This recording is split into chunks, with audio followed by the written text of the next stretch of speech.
Welcome to Mike and Sam. Hey, Sam, how you doing today?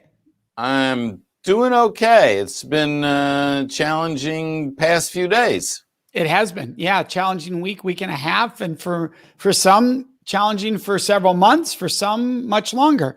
And so we're going to talk about that today. We decided we want to talk about understanding and understanding others, understanding emotions, empathy, understanding what it all can mean. So, Sam, let's dive right into this. Why do you think understanding is so important for people to discuss and think about?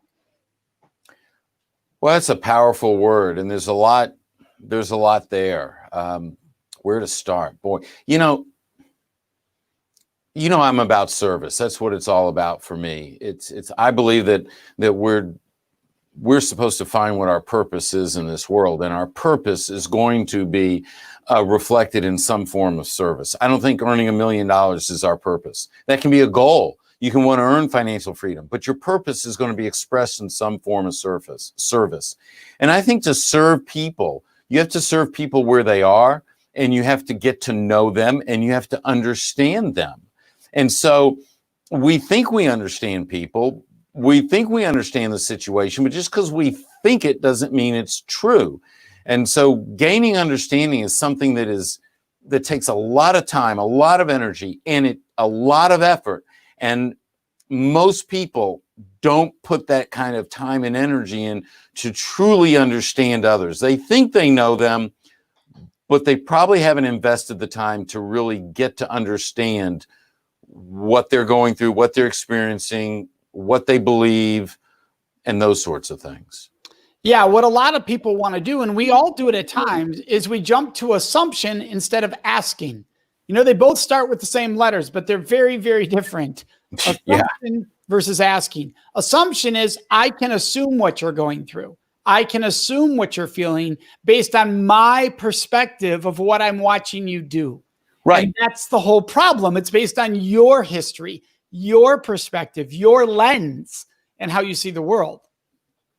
Yeah, you're running it through your filter, and your filter is your filter, and that's not accurate. What's it like being in their shoes? I shared a story that I don't know if I've shared. It's in the book that I just sent the manuscript to the publisher, coming out later this year.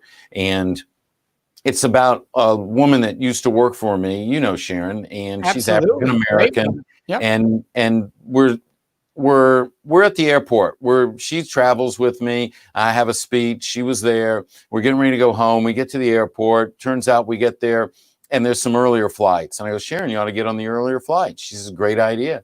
So I walk down to her gate because my flight's going to be after hers. And she goes up to the gate agent, and he looks her up and down. She says, I'd like to get on the earlier flight. Now, you need to know Sharon's African-American. I mean, it's relevant to the story, and that's why I'm telling you that. But the gate agent looks at her, and he goes, you have to have status to go standby. And I was, in that moment, it was like I was physically pushed back. It was the most disgusting thing I'd ever experienced myself. And I just blurted out. I said, she has status. She's platinum. She flies more than anybody that you see right now. And so he backtracked and he let her go standby, yada, yada, yada. The point being, though, is, I'd always heard about discrimination based on color. I felt like I was sympathetic and understanding to it. But until I was there and almost experienced it firsthand, it wasn't me, but I was standing shoulder to shoulder with her. It was totally different then. I realized exactly how serious that is.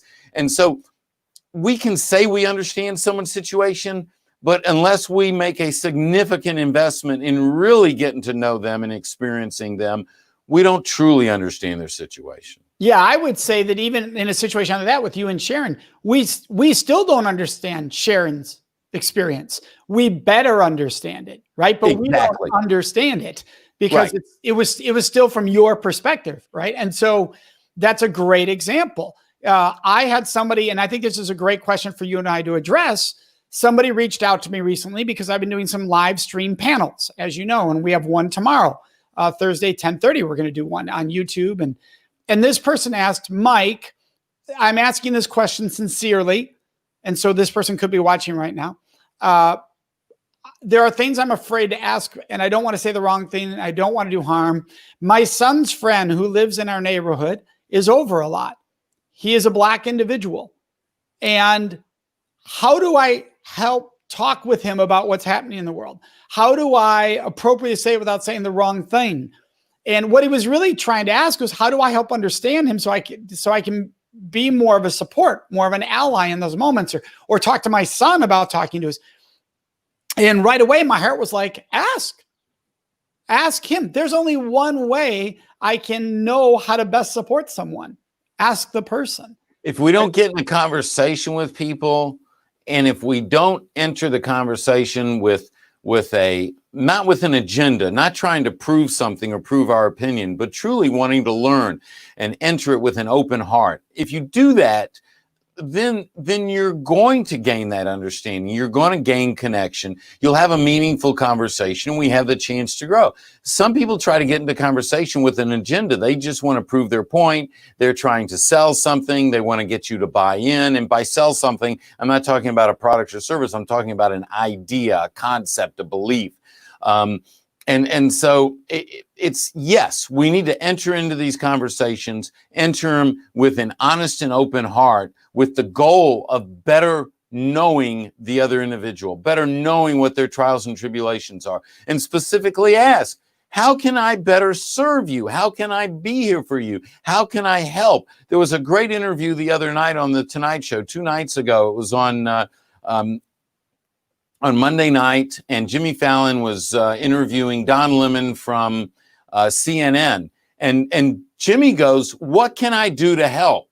And it was in context to this conversation, and Don said, "Well, join NAACP," and Jimmy Fallon had never thought of that before, and so he asked that question. He received a response. It made sense. It made sense to me. It made sense so much to me that I went out and joined the next day. I don't know what Jimmy did, but the idea is if you get into a conversation and ask sincere questions, you gain understanding. Yeah, and that's just it. I think you say the key word there, being willing to learn when you ask the question, not just asking to get the right answer, asking to learn and be willing to be vulnerable to it could hurt you to hear the answer.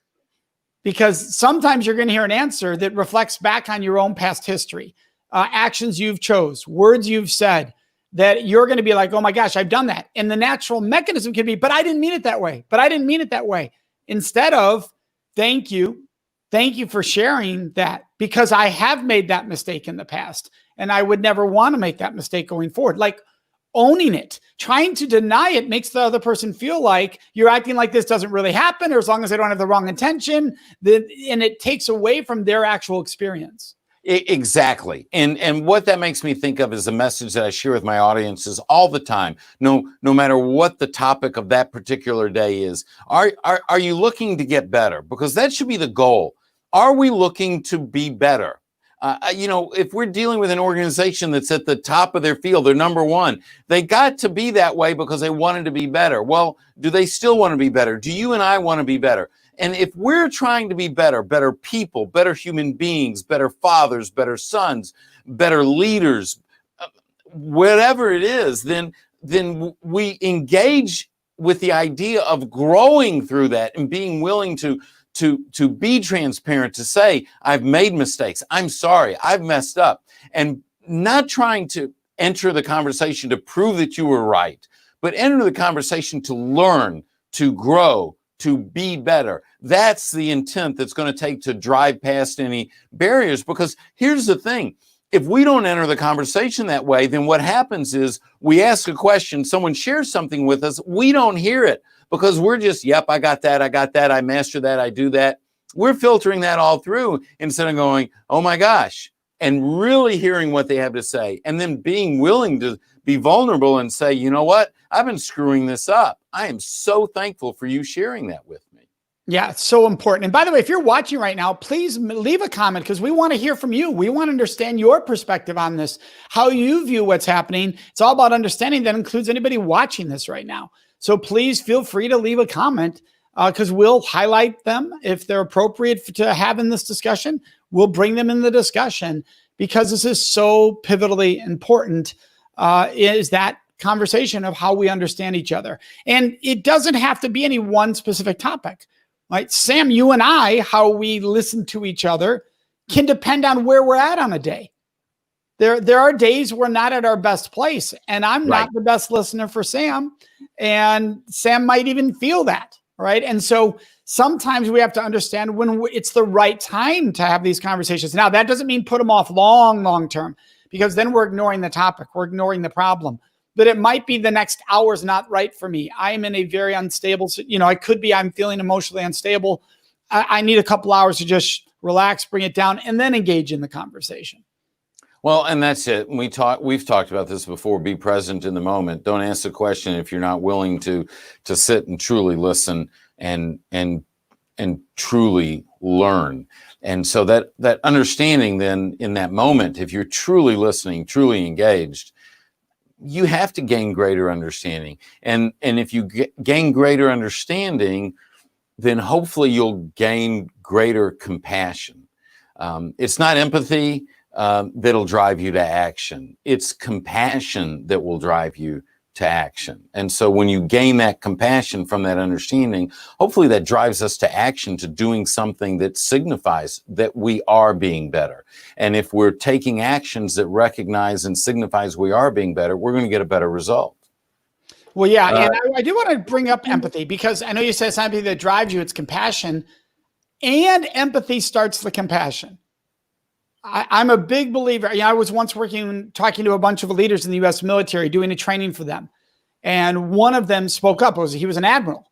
And he said, the greatest trait a leader has is empathy. Because if I don't understand where you're at, it's hard for me to be compassionate in the appropriate manner that is needed. And so I think both are really essential to that conversation. That I come with empathy, that I can lead with compassion, right? I enter with empathy to lead with compassion. Marta here is, bringing up a great point here. How do you bring it back to that space where you can learn? Oh, that's a great question, Marta, because when we get frazzled, right, it's tough to be in that space. Sam and I have both been in those moments in life. I think, Sam, this really relates to what you and I were discussing earlier today. Marta, I'm doing a panel tomorrow of differing personalities being represented on this panel. And different political perspectives are going to be represented on this panel.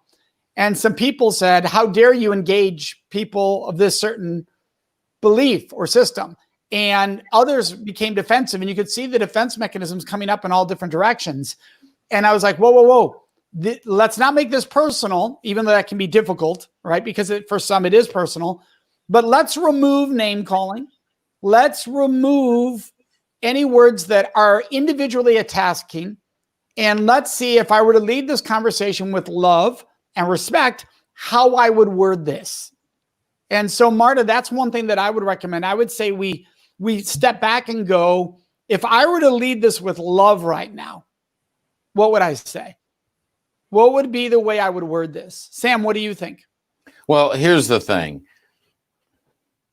If we aren't willing to listen to various perspectives that aren't our own, then we've already made up our mind before we go in. We just want to hear more people that talk like us, that think like us, that have the same opinion as us. That's a narrow mind.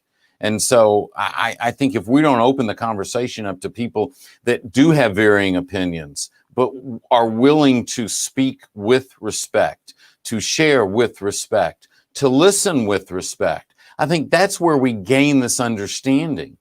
That's the environment that we gain understanding. Not willing to listen to someone because they have a different belief, that shuts it down. But yeah, I know Marta. So Marta works for our U.S. military, discussing these topics of respect and creating a culture of respect, doing incredible work. So one thing that I would also bring up, Marta, is sometimes when we're in that place, we're in that work, it's not always the onus is not always on us every second to be in a place of learning. So I also invite you to be compassionate and to know when you're not in a place of learning, so you can go take care of you. Then you can come back and be in a place of learning. You asked, how do I get back to that place? By taking care of you. And that's really, really important. Sometimes we can put so much on our shoulders that I have to do everything right and I have to be the right answer all the time. Sometimes we need to step away when we're able to.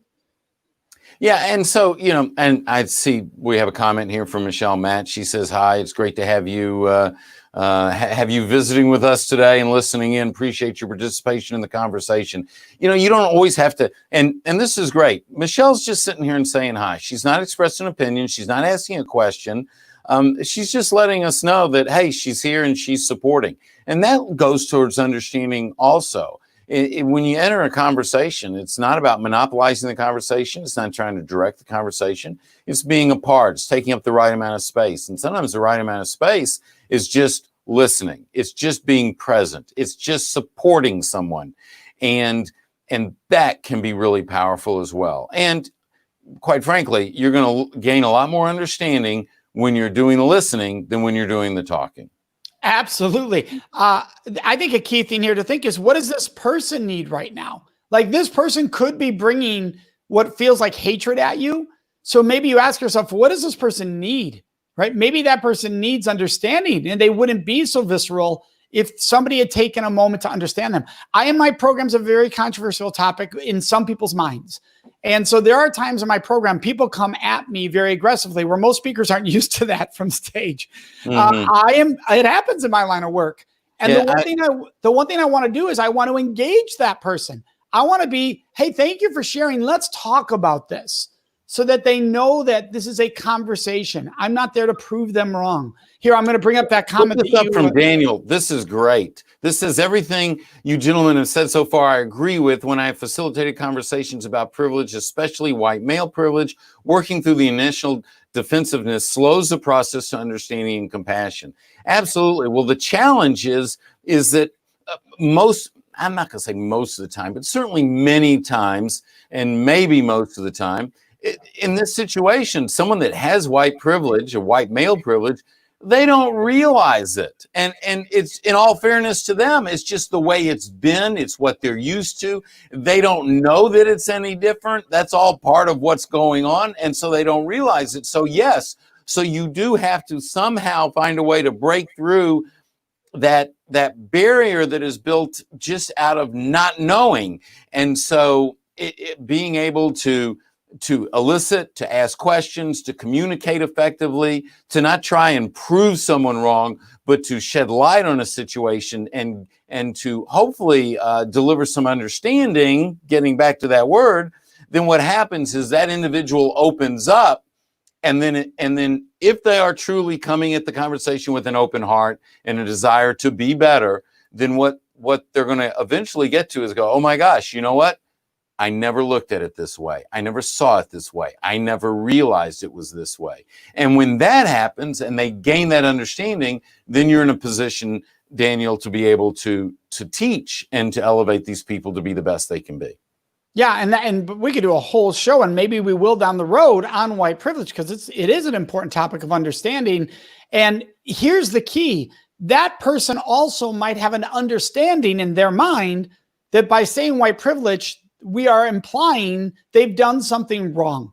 Right. And that's not what we are teaching. That is not what we're discussing. They think it's their fault they have white privilege and they feel guilty or shame, or that's what people are telling them. That's their understanding. Even though that's not what white privilege means at all. That's not what it's representative at all. But their understanding could be that. If I understand that's their understanding, we can step back and go, oh, this isn't about saying you've done anything wrong. This isn't about, we can discuss that. It's right? Yeah, it's not about if you've done something wrong. It's about how do you make it better?